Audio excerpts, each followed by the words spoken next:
नमस्कार दोस्तों, आप देख रहे हैं पीआरपी किसान स्टोरीज। तो आपको हमारी कहानी कैसी लगती है कमेंट बॉक्स में कमेंट करके जरूर बताइए। धन्यवाद। दिसंबर का महीना था। रात भर ठंडी हवाएं चलती रही, जैसे पहाड़ों से बर्फ की सुइयां उड़कर नीचे आ रही हों। पूरा गांव बर्फीली ओस की चादर में लिपटा हुआ था। खेतों के ऊपर बर्फ की मोटी परत जमी थी और इन्हीं पहाड़ियों के बीच बसा था एक छोटा सा गांव देवघर। यही गांव अपनी खूबसूरती के लिए जाना जाता था।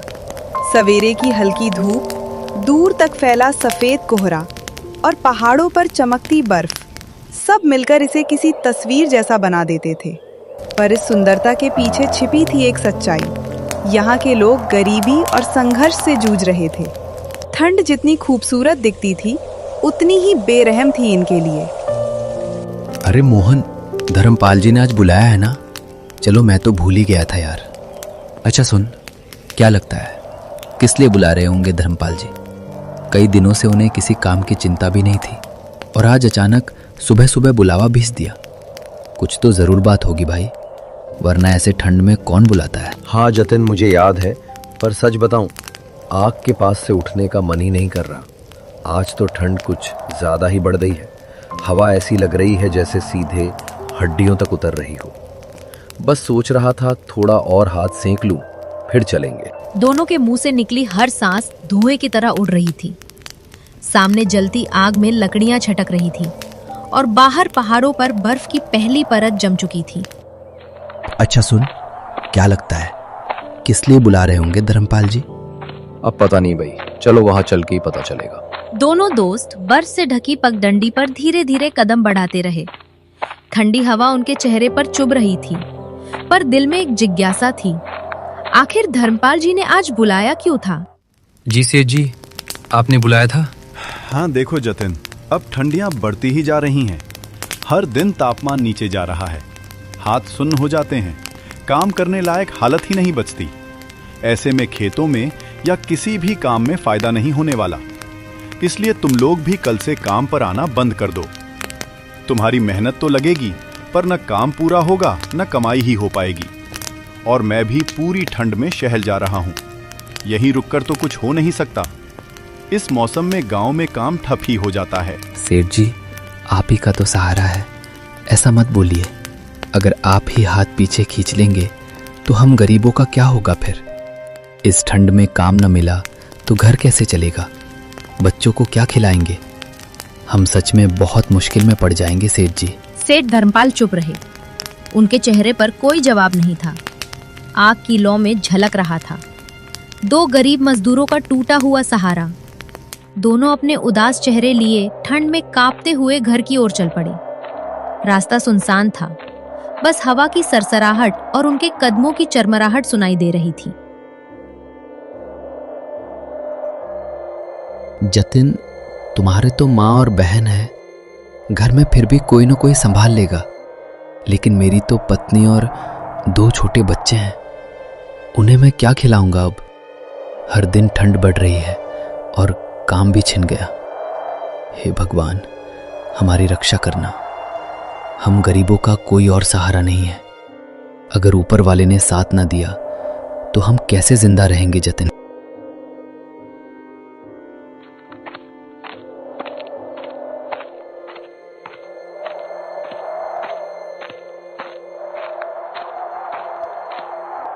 क्या हुआ जी? आपका चेहरा इतना लटका हुआ क्यों है? लगता है कुछ ठीक नहीं है। बताइए ना, क्या बात हो गई? क्या बताऊं कमला, धर्मपाल जी अब यहाँ नहीं रहेंगे। उन्होंने हमें काम से निकाल दिया। कह दिया ठंड इतनी बढ़ गई है कि अब कोई काम ही नहीं हो पाएगा। सोच रहा हूँ अब घर कैसे चलेगा। एकदम से सब कुछ हाथ से फिसलता सा लग रहा है। क्या? अब क्या होगा? घर का खर्च कैसे चलेगा? बच्चों को क्या खिलाएंगे? इतनी ठंड में बिना काम के हम कैसे संभालेंगे जी? ये तो बहुत बड़ी मुसीबत आ गई हमारे ऊपर जी। रोज के पैसों से ही तो हमारा घर चलता है। आज का राशन तो है, पर कल से हमें भूखा ही रहना पड़ेगा। कमला, मैं सेठ विक्रम दास से थोड़े पैसे ब्याज पर लेकर आया हूँ। सोचा है कि जो हमारा बंजर खेत इतने दिनों से बेकार पड़ा है, उसी को हम मिलकर फिर से जमीन बनाएंगे उस पर सब्जियां उगाएंगे, मेहनत करेंगे और जब अच्छी कमाई होने लगेगी तो हम उनका सारा पैसा वापस चुका देंगे।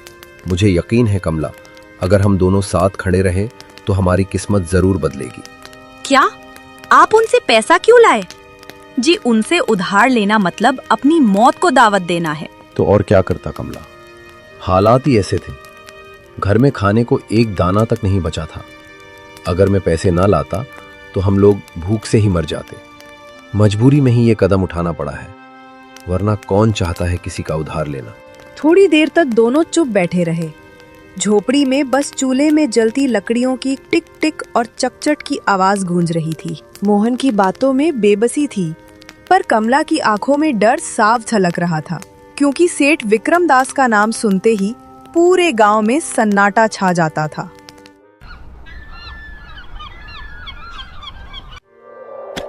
धीरे धीरे 1 महीना बीत गया। मोहन और कमला ने दिन रात मेहनत करके अपनी सूखी जमीन पर फिर से हरियाली लौटा दी थी। उस सर्द सुबह मोहन अपने छोटे से घर में अपने बेटे के साथ बैठा था। हवा में ठंड की सहरन थी और उसके हाथ में था मिट्टी के कुल्हड़ में भरा गर्म चाय। तभी बाहर किसी के आने की आहट हुई। अरे सेठ विक्रमदास जी, आप इस वक्त यहाँ? हाँ मोहन, सोचा जरा देखने आऊं कि मेरी मेहनत के पैसे कैसे उग रहे हैं तुम्हारी जमीन में। 2 महीना पूरा हो गया था, याद है ना तुमको? मैं अपने ब्याज के पैसे लेने आया हूँ। इतनी ठंड में भी खुद चलकर इसलिए आया हूँ क्योंकि पैसों का मामला टालने वाली बात नहीं होती। देखना चाहता हूँ कि तुमने वादा निभाया भी है या फिर आज फिर कोई बहाना सुनने को मिलेगा। मोहन रसोई में गया और कमला से बोला, कमला, सेठ आए हैं, जो पैसे बचाए थे वो ले आओ। इतने ही तो पैसे हैं जी, अगर ये दे देंगे तो कंबल कहाँ से लेंगे? गुड़िया की तबीयत बिगड़ती जा रही है, एक ही कंबल में कम पड़ जाएगा और ठंड दिन ब दिन बढ़ती जा रही है। खेतों में रात कैसे कटेगी? तुम सेठ से कह दो 1 महीने का और वक्त दे दे। इस महीने कंबल लेना ज्यादा जरूरी है। मोहन जाने लगा, पर दरवाजे पर पहुंचते ही रुक गया। ठंड दिन पर दिन बढ़ती ही जा रही है।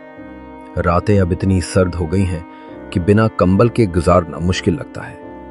शरीर ठिठुरने लगता है और नींद भी बार बार टूट जाती है।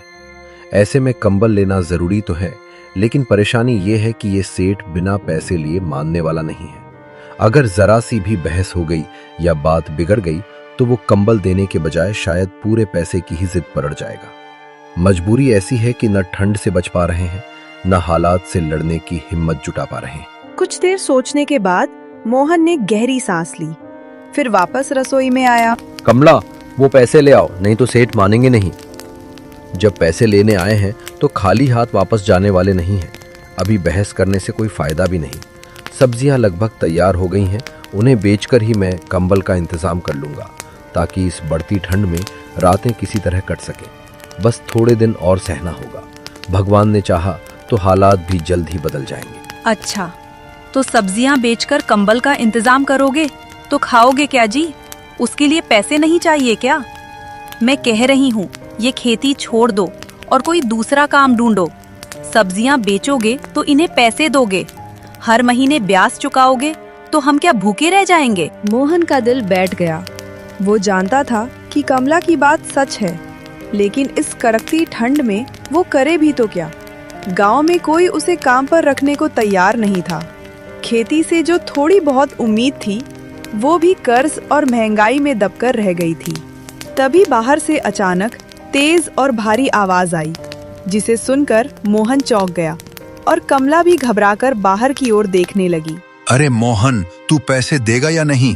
मैंने तुझे साफ कहा था, हर महीने के आखिरी दिन मुझे अपना ब्याज चाहिए। अब मुझे कोई बहाना मत सुनाना, समझा? सुन रही हो ना इसे? ये मानेगा नहीं। लाओ जल्दी पैसे दो, कंबल का कोई और इंतजाम देख लेंगे। लो, ये पैसे हैं जो बड़ी मुश्किल से इकट्ठे किए थे। न जाने इनसे कब पीछा छूटेगा। तुम अपनी खेती छोड़ दो तो जी और मजदूरी कर लो। रोज के पैसों से हमारा घर तो चलता था। मोहन पैसे लेकर बाहर निकला और सेठ को पैसे दे दिए। चलो दिखाओ कितना लाया है। इतना? ये तो बहुत कम है। ठीक है, अभी ले लेता हूँ, पर कल सुबह 10 बजे तक पूरा पैसा मेरे पास होना चाहिए, नहीं तो जो कागज मैंने संभाल कर रखे हैं वे काम में आ जाएंगे। सेठ जी, सब्जियां बेचने के बाद मैं बाकी पैसे दे दूंगा। अभी मेरे पास बस इतने ही हैं। ये भी मैंने कंबल के लिए बचा रखे थे। ठीक है, मैं फसल कटने के बाद ही आऊंगा, लेकिन याद रखना तब मुझे पूरे पैसे चाहिए होंगे, एक भी रुपया कम नहीं। आज तो तेरी मजबूरी देखकर जा रहा हूं, लेकिन अगली बार कोई रियायत नहीं मिलेगी। अगर तब भी पैसे नहीं हुए तो फिर ठीक नहीं होगा। ये बात दिमाग में अच्छी तरह बैठा लेना। इतना कहकर विक्रमदास वहां से चले गए। मोहन ने गहरी सांस ली। उसकी आंखों में थकान थी और माथे पर चिंता की लकीरें। कम से कम कुछ दिन का वक्त तो मिल गया, लेकिन अब मैं कंबल का क्या करूं? उसके बिना तो रात गुजारना मुश्किल हो गया है। वो घर के अंदर गया। उसकी नजर उस टूटी चारपाई पर गई जहां कमला और बच्चे एक पतले कपड़े में लिपटे सोने की कोशिश कर रहे थे। ठंडी हवा खिड़की के कोनों से अंदर घुस रही थी, जैसे घर की हर दीवार उसकी मजबूरी का मजाक उड़ा रही हो। जैसे जैसे समय बीतता जा रहा था, वैसे ही देवघर गांव में ठंड बढ़ती ही जा रही थी। सूरज अब दिन में बस कुछ देर झांकता और शाम होते ही बर्फीली हवाएं गलियों में नाचने लगती। इसी गांव में रहता था एक बुजुर्ग आदमी, काका, जो अपनी बीमार पत्नी के साथ एक छोटे से मिट्टी के घर में रहता था। काका के पास 2 गायें थी। वो उन्हीं गायों के गोबर से उपले बनाता और फिर उन्हें सूखने के बाद गांव-गांव, घर-घर जाकर बेचा करता था और साथ ही लकड़ी भी बेचता था। हाय भगवान, ये ठंड दिन पर दिन बढ़ती जा रही है। ऐसी कड़कती ठंड में काम करना भी मुश्किल हो गया है। आज घर में खाने को कुछ नहीं है, पेट भूख से जल रहा है। ऊपर से मेरी बूढ़ी औरत बिस्तर पर पड़ी बीमारी से रही है। न दवा के पैसे हैं, न किसी से उम्मीद। बस मजबूरी हर पल भारी पड़ती जा रही है।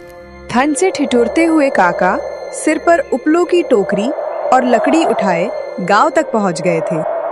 उपले ले लो, उपले, लकड़ी ले लो, लकड़ी। ठंडी में बहुत काम आएगा, पूरी रात जल जाएगा। गरीबों का सहारा है उपले और लकड़ी। ले लो उपले, ले लो। आज कोई भी उपले लेने क्यों नहीं आ रहा? लगता है ठंड के मारे सब लोग घरों में दुबके पड़े हैं। लग रहा है आज तो खाली हाथ ही घर जाना पड़ेगा मुझे।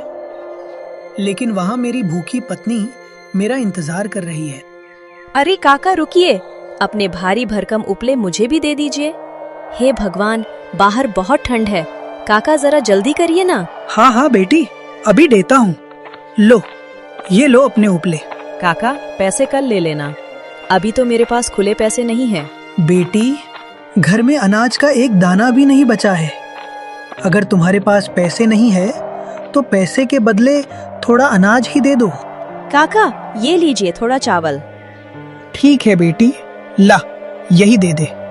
आज इसी से मेरा काम चल जाएगा। उपले और लकड़ियां बेचकर काका अपने घर की ओर निकल पड़े।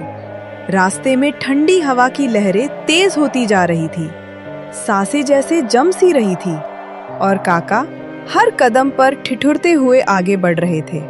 उनके हाथ सुन्न पड़ने लगे थे, पर फिर भी वो हिम्मत करके आगे बढ़ते गए, क्योंकि घर पहुंचकर आग जला लेना ही इस कड़ाके की ठंड से बचने की एकमात्र उम्मीद थी। हे भगवान, कितनी ठंडी लग रही है, थोड़ा तो रहम खा मेरे ऊपर। अरे ठंड, तू ही कुछ रहम खा ले मुझ पर। ठंड का कहर इस कदर उमड़ रहा था कि पूरे गांव वाले परेशान हो चुके थे। दिन ढलते ढलते ठंड ने अपना विशाल और डरावना रूप ले लिया था। रात गहराने लगी और उसी काली घुटन भरी अंधेरी रात में अचानक आसमान छक से फटता हुआ लगा। कड़कती बिजली के साथ साथ मूसलाधार बारिश भी शुरू हो गई। बारिश जैसे आसमान से गिर नहीं रही थी, बल्कि किसी ने बादलों के पूरे घड़े एक साथ उलट दिए हो। हे भगवान, इतनी ठंड कम थी क्या जो अब ये इतनी जोरदार बारिश भी शुरू हो गई है? ये तो सच में हम गरीबों की जान ही ले लेगी। ठंडी हवा, जमा देने वाली बूंदें और आसमान से लगातार गिरती बारिश सब मिलकर जैसे हमें और भी परेशान कर रही हैं। अब तो लगता है कि कुछ दिनों तक घरों में ही कैद रहकर गुजारा करना पड़ेगा, क्योंकि अगर बाहर कदम रखा तो पल भर में ठिठुर कर जम ही जाएंगे। हे भगवान, इतनी ठंड कम थी क्या जो अब ये इतनी जोरदार बारिश भी शुरू हो गई? ये तो हम गरीबों की जान ही ले लेंगी। अब कुछ दिन तो घरों में ही कैद रहना पड़ेगा, वरना बाहर कदम रखते ही जम जाएंगे। ये क्या हो गया? इतनी कड़ाके की ठंड पर ये बारिश और तूफान भी शुरू हो गया। जैसे ऊपर वाला हमारी तकलीफें कम करने की बजाय और बढ़ा ही रहा हो। अब इस मौसम में बाहर निकलना तो नामुमकिन हो गया है और डर लग रहा है कि जाने और क्या क्या झेलना पड़ेगा। अगर मौसम ऐसे ही बिगड़ता रहा तो हमारी सारी सब्जियां खराब हो जाएंगी। पहले ही ठंड ने नुकसान कर दिया और अब यह बारिश और तूफान ऊपर से आफत बनकर टूट पड़ा है। अगर जल्द ही हालात नहीं संभले तो पता नहीं हम अपना गुजारा कैसे करेंगे। सच कह रहे हो कमला। इतनी मेहनत से इतनी सर्दी में हमने ये सब्जियां उगाई हैं, अगर ये भी खराब हो गई तो हम जिएंगे कैसे? जितनी उम्मीद हम दोनों ने इन सब्जियों पर टिकाई थी, अगर वो भी टूट गई तो फिर आगे का रास्ता समझ नहीं आएगा कमला। देखो कमला, ये ठंड की पहली बारिश है, शायद सुबह तक रुक जाए। भगवान करे ऐसा ही हो, भगवान ही जाने। पर हाँ, अच्छा ही हो तो बेहतर है। इस समय बस उसी की मेहरबानी से थोड़ी राहत मिल सकती है, वरना हमारी हालत तो और भी खराब हो जाएगी। दिल में एक छोटी सी उम्मीद है कि शायद सुबह तक सब ठीक हो जाए। कमला, बहुत ठंड लग रही है, कोई कंबल हो तो निकाल दो, नहीं तो रात काटना मुश्किल हो जाएगा और अगर जल्दी ना ढका तो पूरी रात ऐसे ही ठिठुरते रह जाएंगे। कंबल कहाँ से लाऊं जी? जो थोड़े बहुत पैसे बचाए थे वो तो सेठ ले गया। एक ही कंबल है, वो भी मैंने बच्चों को ओढ़ा दिया है। हे भगवान, ये कैसी परीक्षा ले रहे हो हमारी? इतनी कड़ाके की सर्दी में हमारे पास एक कंबल तक नहीं बचा। ऐसा करो कमला, जरा चूल्हा जला दो, थोड़ी गर्माहट मिल जाएगी, कम से कम ठंड से राहत तो मिलेगी, वरना इस रात में तबीयत बिगड़ जाएगी हम सबकी। कमला ने किसी तरह चूल्हा जलाया। गीली लकड़ियों से धुआं निकल रहा था, पर थोड़ा बहुत ताप मिल ही गया। सब लोग चूल्हे के पास सिकुड़ कर बैठे। उस आग की हल्की सी गर्मी ही उनके लिए सहारा बनी हुई थी। बाहर बारिश का शोर और अंदर हर चेहरे पर चिंता और थकान की लकीरें। बारिश रुकी ही नहीं, पूरे 4 दिन तक लगातार आसमान बरसता ही रहा। कोई भी घर से बाहर नहीं निकला।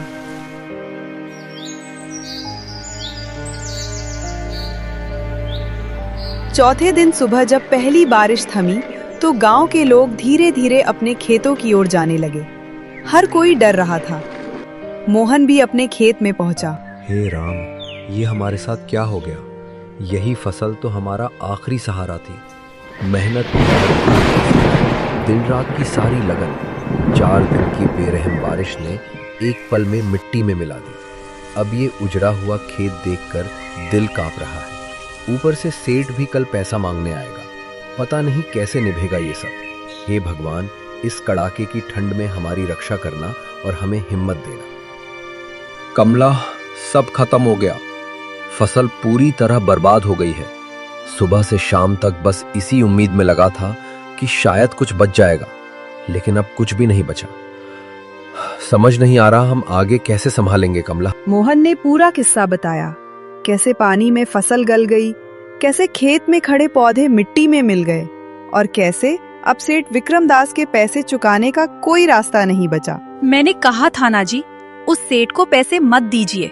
देखिए आज हालत क्या हो गई है। इतनी जोर की हवा चल रही है, ठंड हड्डियों में चुभ रही है। अब कहाँ से आएगा कंबल? और कल वो सेठ फिर से पैसे लेने आएगा। हमारे पास तो एक दाना तक नहीं बचा जी। अब देखिए कल से हमारे साथ क्या होने वाला है। भगवान जाने कौन सी मुसीबत दरवाजे पर खड़ी है। रात भर जागते जागते मोहन और कमला की आंखों में नींद का एक कतरा भी नहीं आया। मोहन बस अंधेरे को ताकता रहा।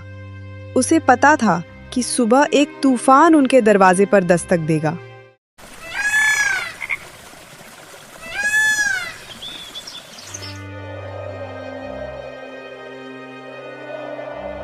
अरे मोहन, मैं आ गया हूँ, जल्दी से मेरे पैसे दे दे, यहाँ बहुत ठंड लग रही है। सेठ जी, मुझे माफ कर दीजिए, आज मैं आपके पैसे नहीं दे पाऊंगा।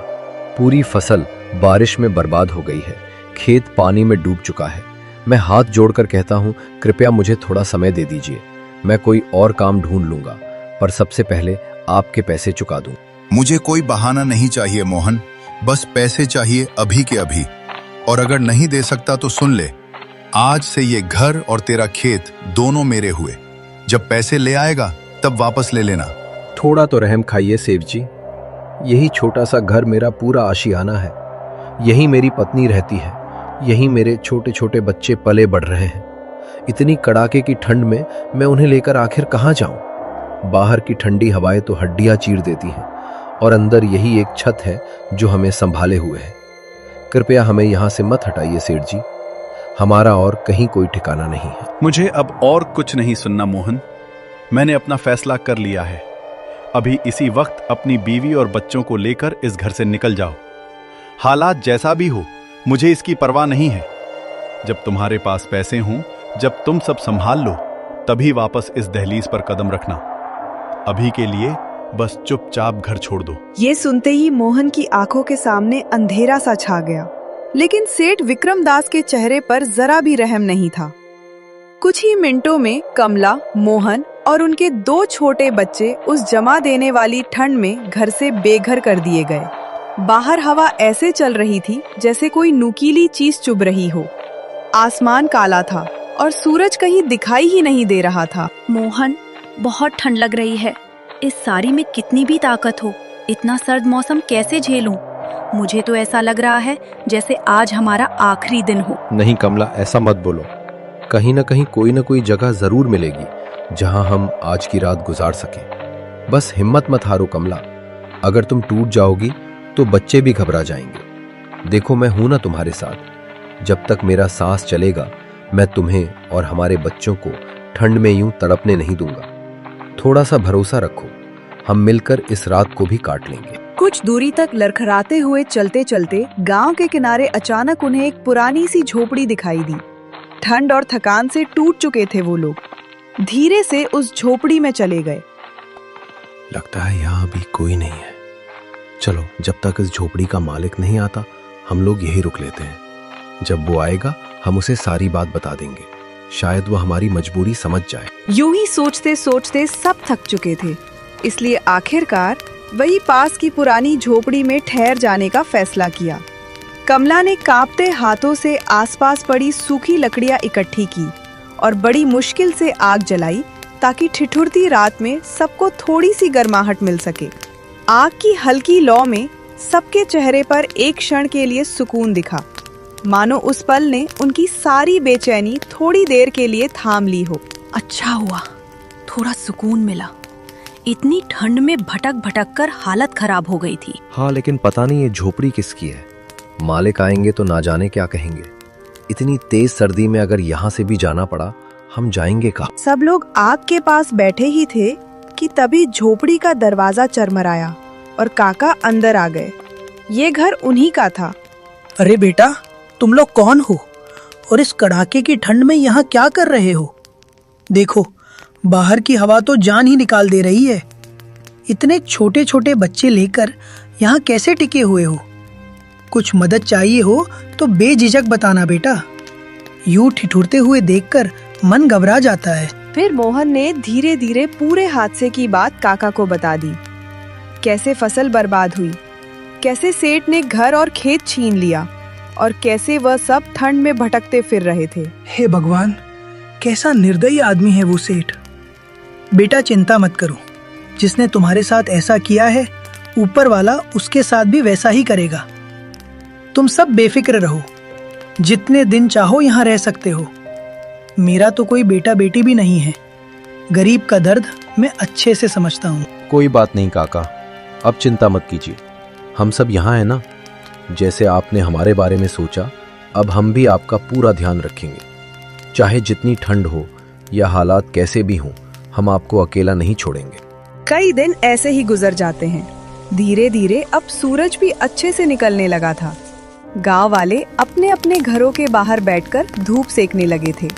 मोहन और काका भी झोपड़ी के बाहर चौखट पर बैठे मीठी धूप का मजा ले रहे थे। बेटा, अब मैं चलता हूँ। लकड़ी की ये झुर्रियाँ लेकर बाजार जाने का समय हो गया है। घर का खर्च भी तो इन्हीं से चलता है। तुम लोग ध्यान रखना, देर हो गई तो चिंता मत करना। काका, अब आप कहीं नहीं जाएंगे। इतने दिनों से आपने ही हमारा सहारा बनकर सब संभाला है। अब वक्त है कि आप थोड़ा चैन से रहें।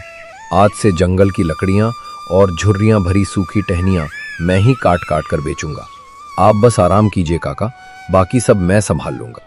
मोहन उसी दिन लकड़ियां बेचने निकल गया। किस्मत ने भी साथ दिया, खेतों में मजदूरी का काम मिल गया। धीरे धीरे घर की हालत संभलने लगी और उनकी जिंदगी फिर से पटरी पर आने लगी। मोहन की मेहनत और उसकी सीधी सच्ची नीयत आखिरकार रंग ले आई।